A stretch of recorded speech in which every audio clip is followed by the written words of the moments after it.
Welcome to Face to Face. This is a show about change and about what's next. It's a show that wants to ask questions, peel back the layers of our average everyday experience, and go beyond scratching the surface. We interview amazing people with incredible ideas and stories who have done wild, weird, and wonderful things. Remember that imagination shared creates collaboration, and collaboration creates community, and community inspires social change. I'm David Peck, and this is Face to Face.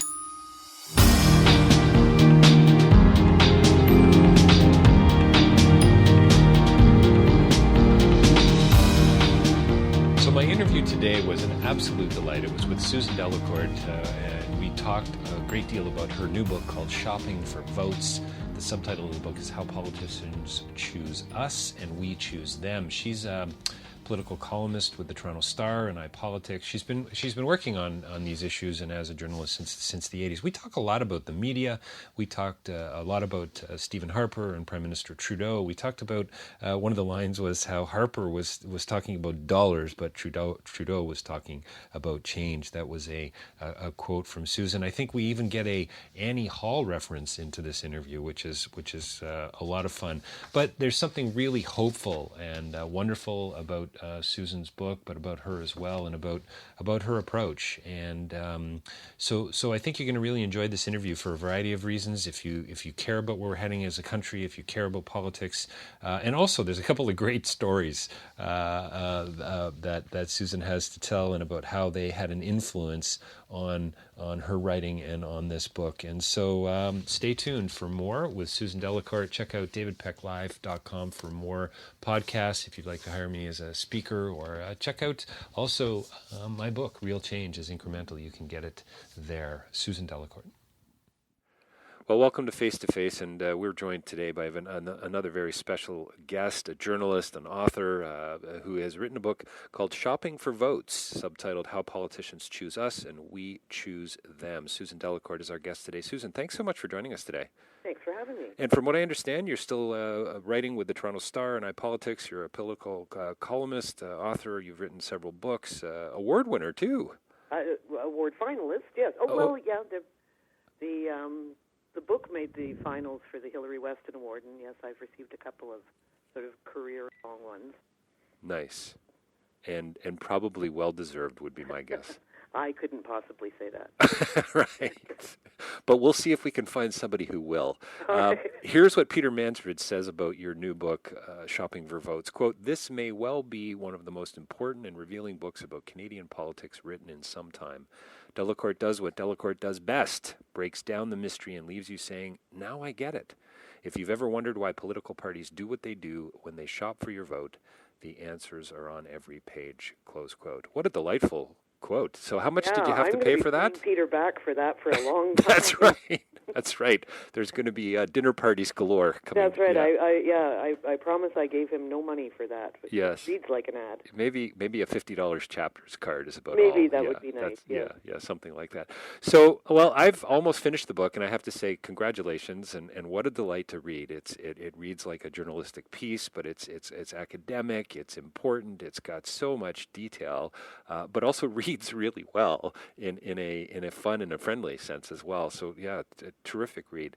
I thought I chose my political party. No.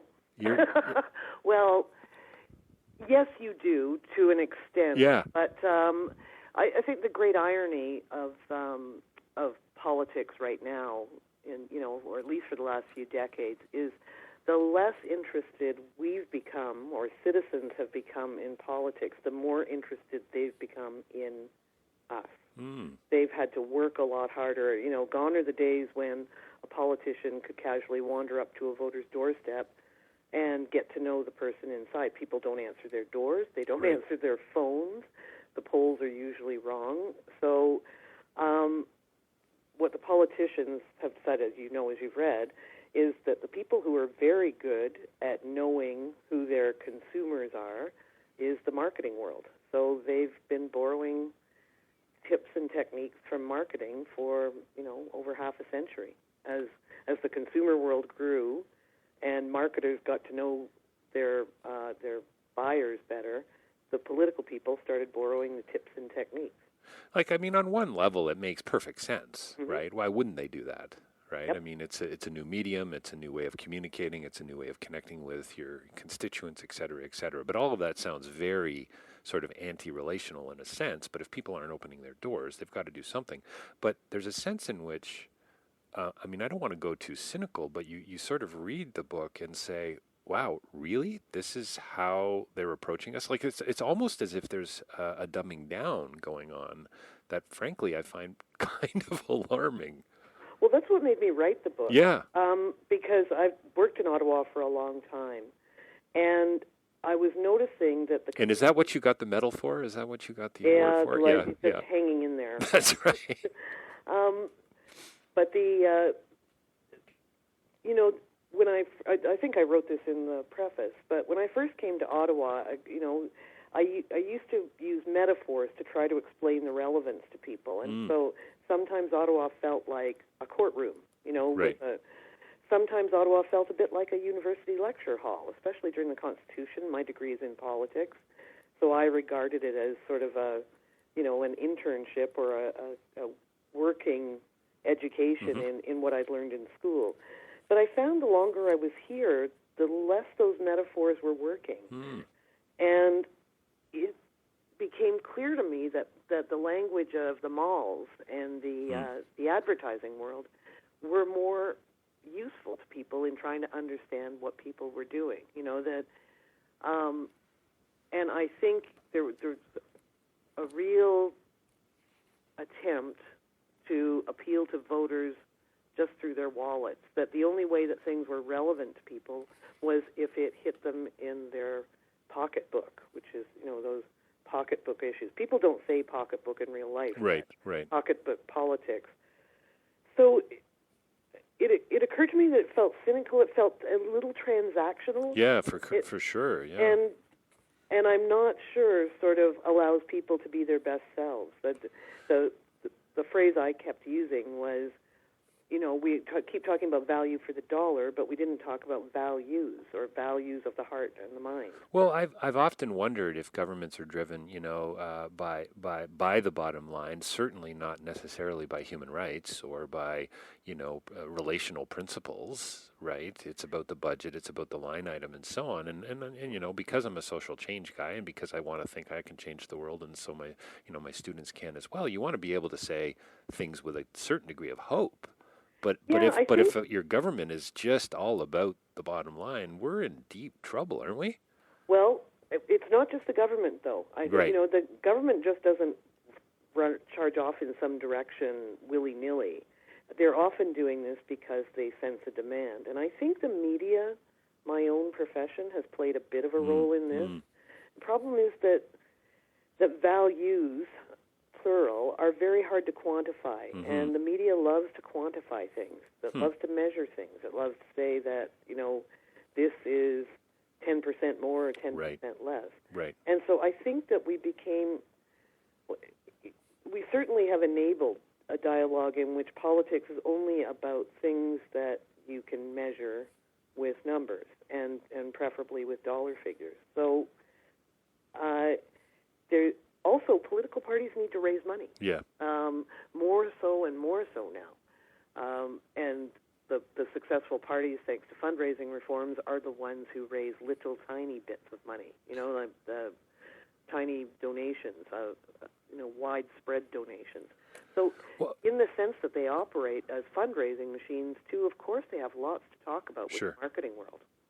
So at what point do I just jump off the old Islington Bridge? Please don't. Please. Yeah, that's the question. Because I go, I want to talk about what's happening at a higher level. I also want to talk about grassroots. How do we meet in between? I mean, that's where change is going to occur. The whole, at the risk of sounding corny again, splash and ripple. That's the way things happen. So I want to talk about how our government is complicit. Coming alongside cluster munitions, for instance. Right? Okay, so it's pretty nuanced, and we're going in a little deeper and so on.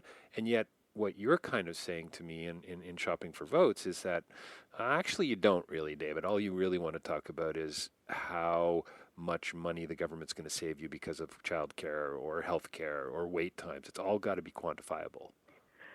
Well, here's where the 2015 election sort of plays with my thesis. And I think I did this on the Current when they asked me to sum up Harper's legacy. And I said that Which is kind of an unfair question in some regards. Well, but it was such a fun way to do it, though. I did it with a cash register. The sound of a cash register. Interesting. Okay. The very first time that people started to think he could become prime minister was when he stood beside a cash register in an electronics store in the campaign of December 2005. And in the town of Oakville, I find. It was the town of Oakville, wasn't it, that he did that in? I think it was... Mississauga, something like that? I think it might have been Mississauga. West End of Toronto, anyway. Oakville was Tim Hortons. Tim Hortons, that's right. The Tim Hortons in Oakville, yes. And he was standing by a cash register there, too. But he stood by a cash register and announced that his government would lower the GST, never mind that it would bankrupt the Treasury. Yes, that was a $12 to $14 billion kind of mistake, was it not? Right. Yeah. Economists agree. That's right. So, but that was really, that was the first bookend. And the final bookend was in the last week of the 2015 election campaign, he developed a little pattern, a routine on the stage, which he did with the Ford brothers. Right. Remember? Yes, to the I pinging do. sound of a cash register. Yes. And throwing money on the table, literally, to show how much a Liberal government would cost Canadians. And it didn't work. So I think the cash register sound and the noise and the image are a really good set of bookends to Stephen Harper's career, or maybe a decade in which that was a very powerful image. But I think the election gave me a little bit of hope, not because of the outcome, but because it revolved around Syrian refugees. Right. It revolved around the kneecap. We were actually having a discussion about Canadian values and foreign policy even in a Canadian election campaign, which told me that that's still out there, that people are not only voting with their wallets, people are not only looking for deep discounts on their taxes. Right. The winner promised to put the country into deficit, which says that people understand that there's more to life than seeing a discount on their taxes when they check out of the metaphorical cash register every year at tax time. That people are looking for a little bit more. So, I went to see Prime Minister Trudeau in Georgetown about a year and a half before I think he launched the campaign, and just because I was starting to, I guess listen a little more closely, and ended up leaving work early, and there was about 80 to 100 people there. And he was intimate. He handled Q&A well. He spoke well. He was in a hurry, so he didn't have a lot of time to chat. But I left encouraged from that meeting. And I remember coming home and talking to my wife about it, Elizabeth, and just saying, there's a substance here that I don't think I've seen in a while. Now, who knows where we're going to head and where things are going to go. So I too, I think, felt a little bit of that hope that I hope most other Canadians felt as well as they went to the polls. That stands out and above and beyond the cash register, Well, let me tell you the story about how Trudeau got an ever-increasing role in this book. Are you allowed to call him Trudeau just because you're a journalist? Well, I guess I should call him the Prime Minister. It wasn't Trudeau then. He was. I always love those scenes in like The West Wing when somebody was like trying to be disparaging toward the president, and they'd refer to him as Bartlett, and then one of the guys would go, "That's President Bartlett." That's right. I've asked his staff what they call him. Oh, okay. These are his old friends, Yes. in there, and they call him Prime Minister. Oh, okay. Well, it kind of makes sense. But whatever you want to call him, I'll tell you how he got in the book. So there's a place, a restaurant in Ottawa called the Metropolitan, which is right in the center of the action. And in fact, as we're speaking today, it sits in front of where the sinkhole is in Ottawa. Oh, okay. But it's a much trafficked site. You sit there and you see the world go by. Right. So in the initial writing of this book in 2012, Trudeau had not yet even declared whether he was going to be running for leader. We suspected he was getting interested in it. But I was sitting out on a terrace there on a nice summer day with a friend of mine explaining that I was at the part in the book where I was describing and learning, I guess, how bad the Liberals were at the marketing game. They were dreadfully behind the New Democrats and the Conservatives. they didn't seem to like the idea of marketing, and I was pointing with my hand in the direction of the convention center and saying, I watched them at that convention, and they did not like this stuff. And into my hand, like that point in the Woody Allen movie where Marshall McLuhan shows up, right. Justin Trudeau walks up to my... Oh, come on. I'm not kidding. And he says, and I said to my friend, I said, well, here, he'll explain it. Why are you guys so bad at this? So he gave me a little speech about why Liberals took a different view of marketing, niche marketing, boutique tax credits, on the fly. And my friend, who had never been around Trudeau before either, was quite impressed. She said, I didn't know that he could do that. So I thought, I've got to get that in this book. So the first draft of the book, which for complicated reasons had to be rewritten again because of publisher problems a year later.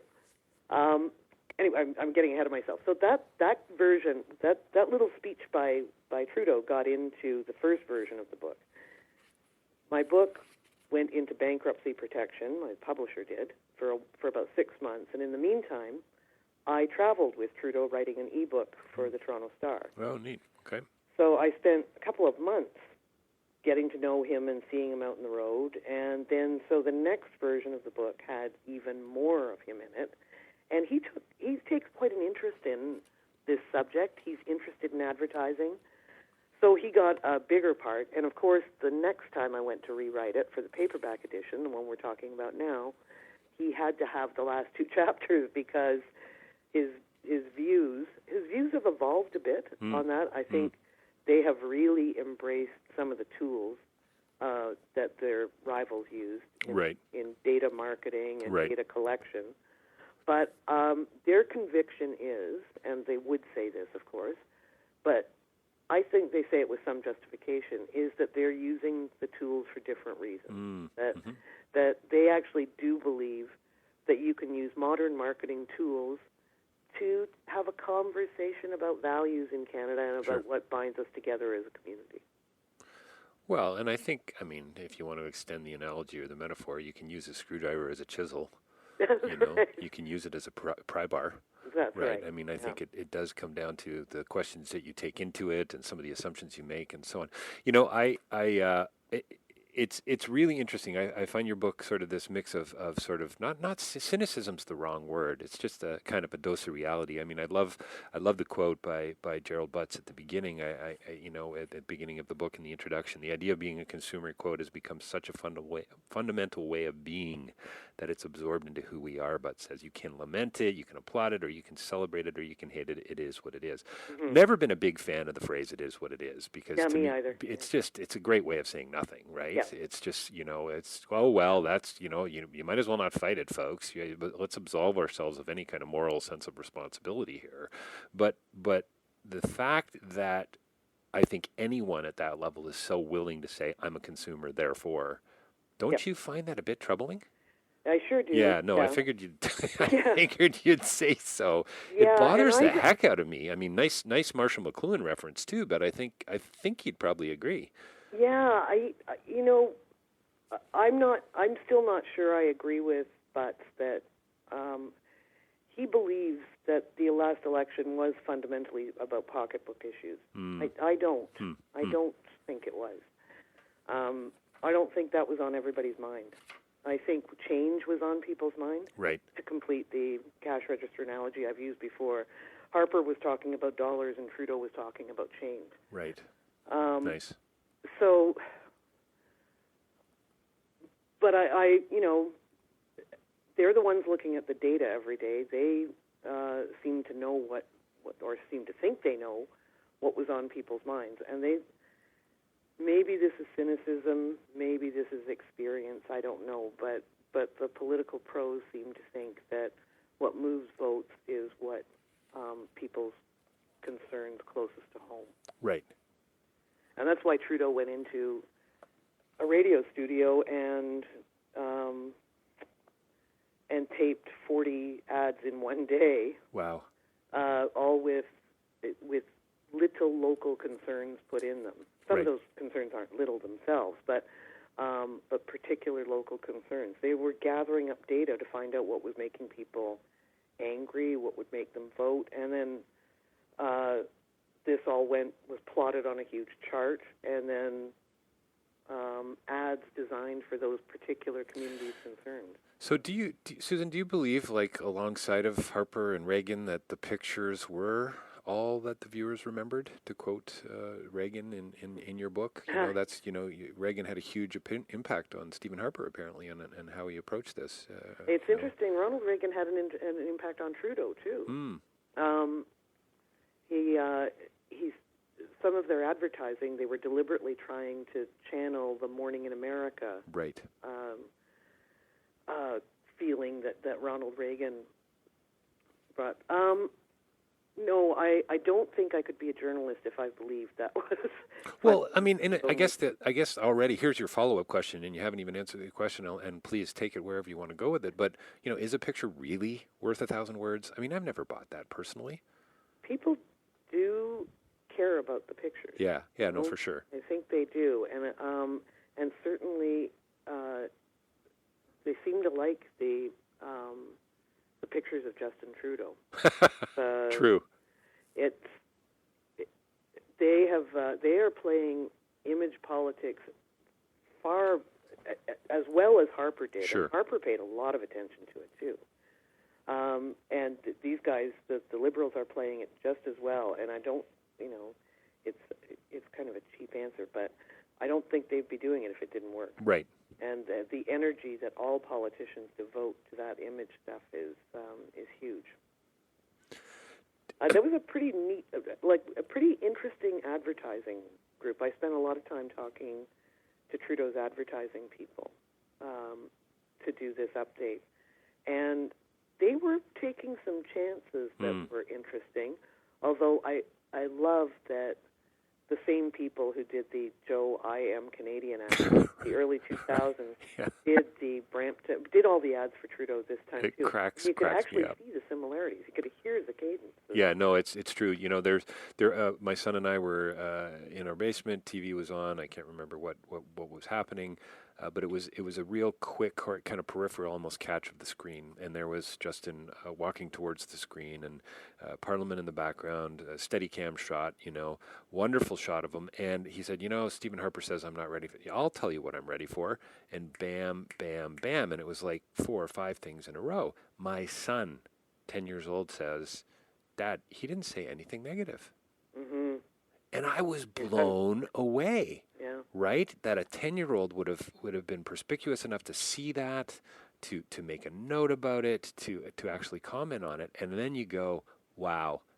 And I hadn't really reflected on it until I read your book again. Wow, it really must have worked. But the fact that my son, it resonated, I'd like to think, my son doesn't care about the cash register, Susan, right? No, and I think that this is what,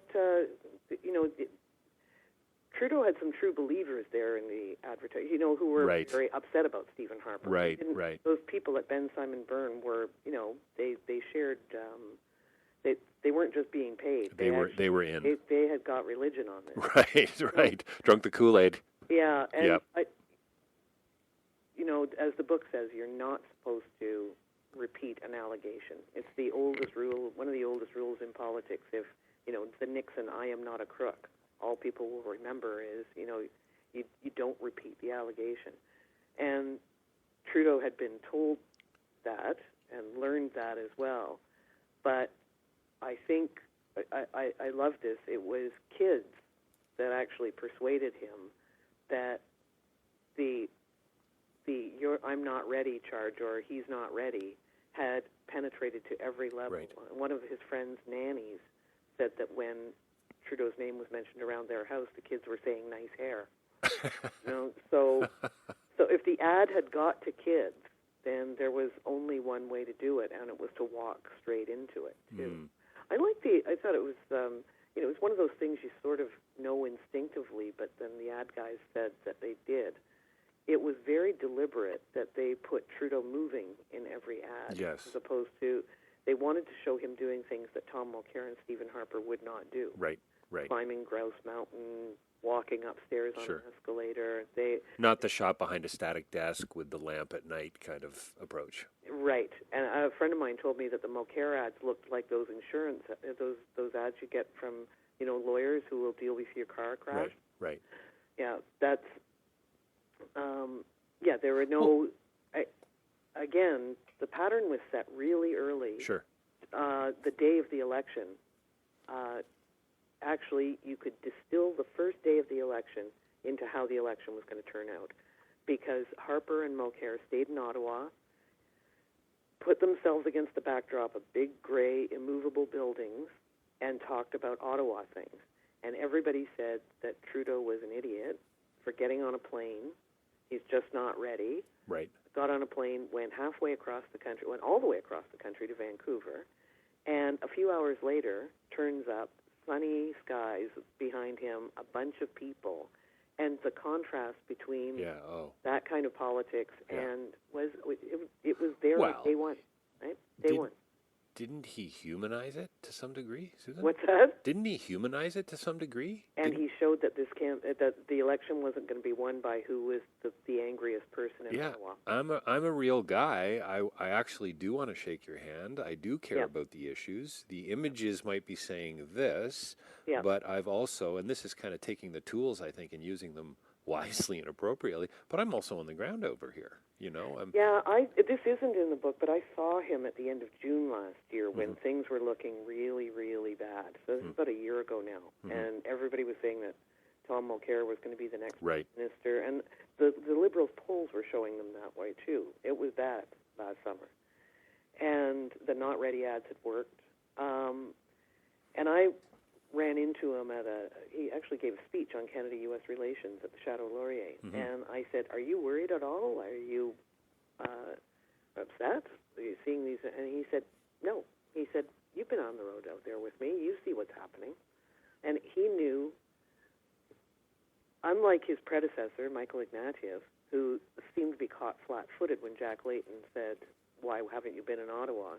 Trudeau was very unapologetically not in Ottawa as Liberal leader. Right. He spent as little time here as possible, and the campaign showed that. Do you think that Trudeau, Prime Minister Trudeau, treated Canadians with a little more respect, from an ad campaign perspective? Does that make sense?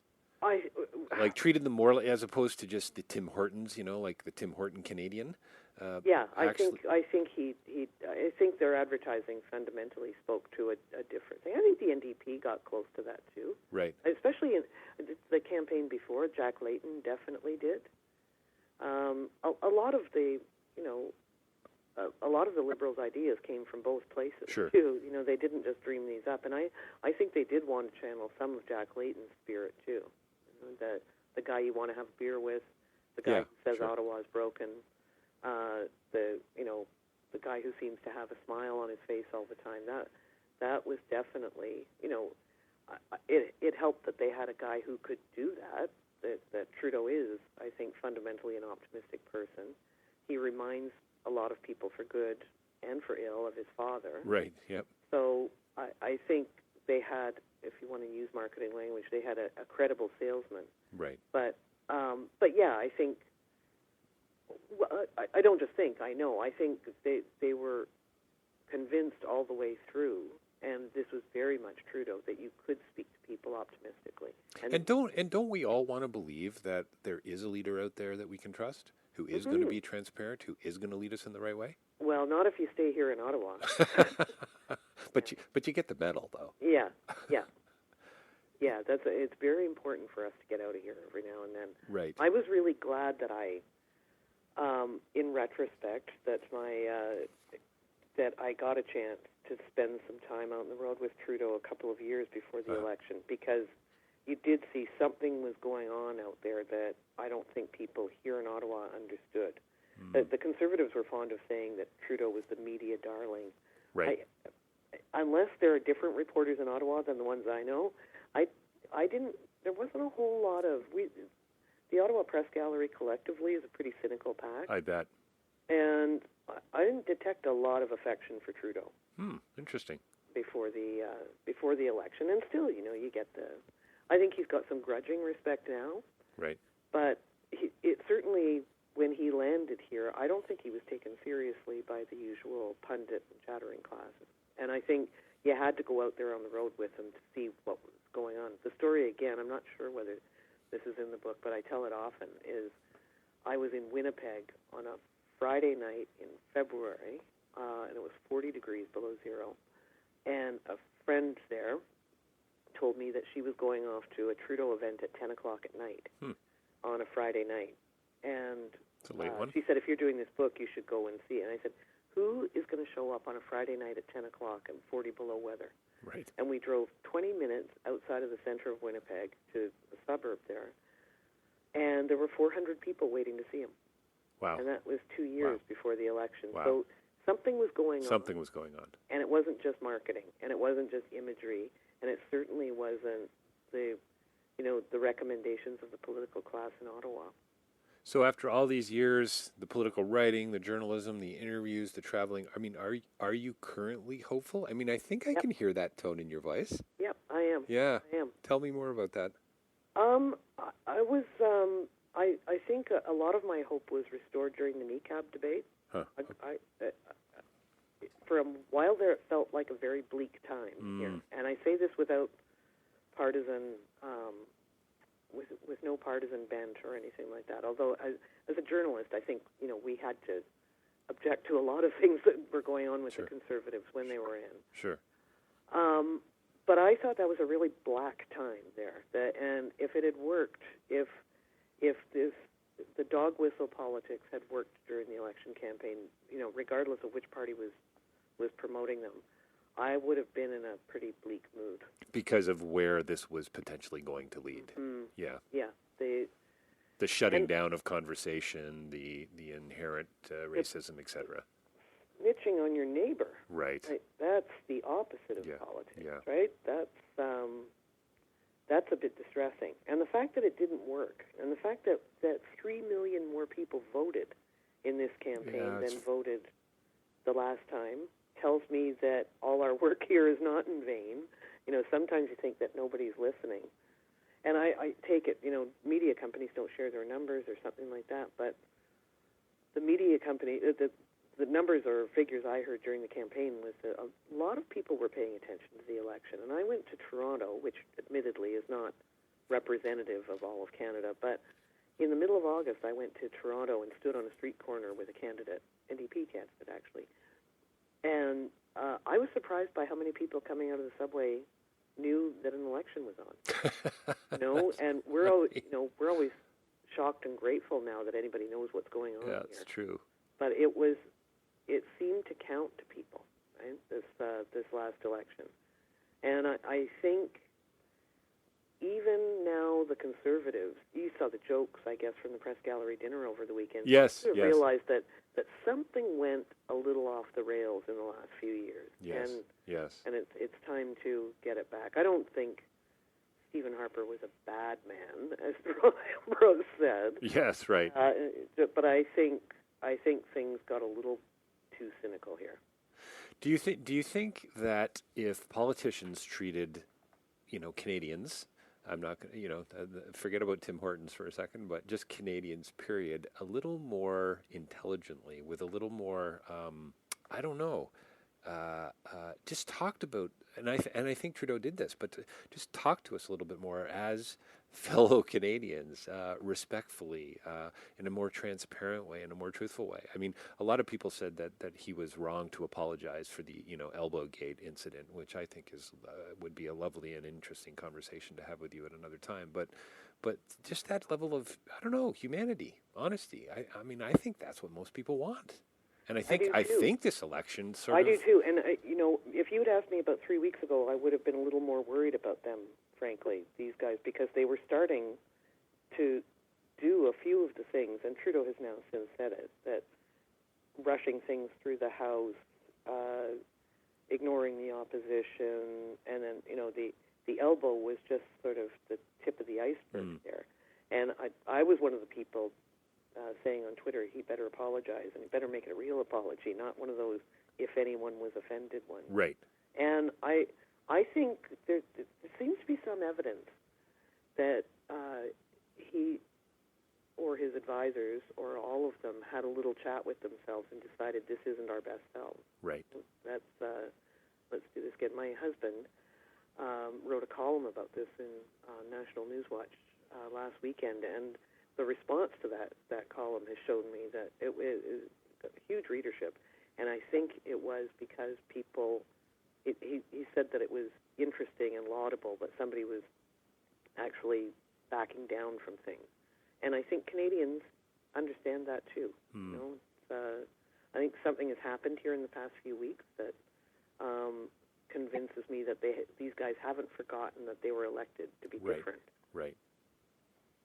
Yeah, I guess obviously time will tell and how things unfold over the next few years. But I'm hopeful too. I think there's lots of ripples still to come. They're still calling press releases products, so I don't. Oh man. So back to that whole. We'll wrap things up here in a couple minutes. But back to that whole consumeristic kind of thing. That to me, it's really dehumanizing, right? I mean, I'm not a consumer.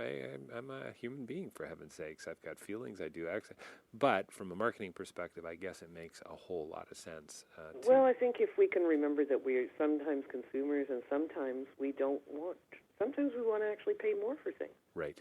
That's sometimes we don't care about the cost because something else is more important to us. And I think that's I don't spend my days shopping, and I don't spend my days looking at every one of my decisions through the prism of what is the best shopping experience. No need to invoke Marx, but I'm not a commodity. Exactly, yeah. Yeah. And don't treat me that way. That's right. Yeah. My son and I and my daughter, Victoria and Spencer, from time to time we'll watch ads. They'll come on and, oh, wow, I really love this ad. But there was a time when it was kind of with them, even a couple of years ago, hey, can you spot the lie? Where's the lie in the advertisement? Oh, that's a good idea. Yeah, and it's pretty interesting, and I don't know that it's had a huge impact on them. I think time will tell, but it is interesting to see that I think my kids are fairly attentive viewers. Yeah. And I think I've always maintained I don't care so much about what's on the tube or what's being offered. I care more about the analysis, more about the, being able to say, no, I don't want to see that movie, or that is a lie, or don't, this shampoo is not going to make me a better catch. Yeah. Well, you saw the when really sort of the consumerist revolution hit with the in the 1950s and 60s that people even then were suspicious of ads, and you saw Chatelaine warning people you can be an educated consumer. Right. And I think people are rewarded for that. Well, and let's hope that continues, politically as well. I mean, let's hope that there is sort of a new light that's been shone, and not only in this whole sort of consumeristic approach to marketing and to politics, but maybe the tools. Maybe that's the observation or the insight for me, is that maybe the tools can be used in a more positive and a hopeful way. Use their powers for good, not evil. That's right. Yeah, see, well, you got to quote Spider-Man, when you can. With great power comes great responsibility, it seems to me. Susan, thanks so much for your time today. Oh, thanks. This was great fun. Susan Delacourt, she's a political columnist with the Toronto Star and iPolitics, and she's been covering a place, Canada's capital, since the 80s that apparently you've got to get away from time to time. And my family and I are going there this summer. So are you telling me we should go hang out at the Metropolitan? Is that exactly? You never know who will walk by. Yeah, no, it sounds fun. The book is Shopping for Votes: How Politicians Choose Us and How We Choose Them. Susan Delacourt, thanks so much for being a guest today on Face to Face. Thanks, Stephen.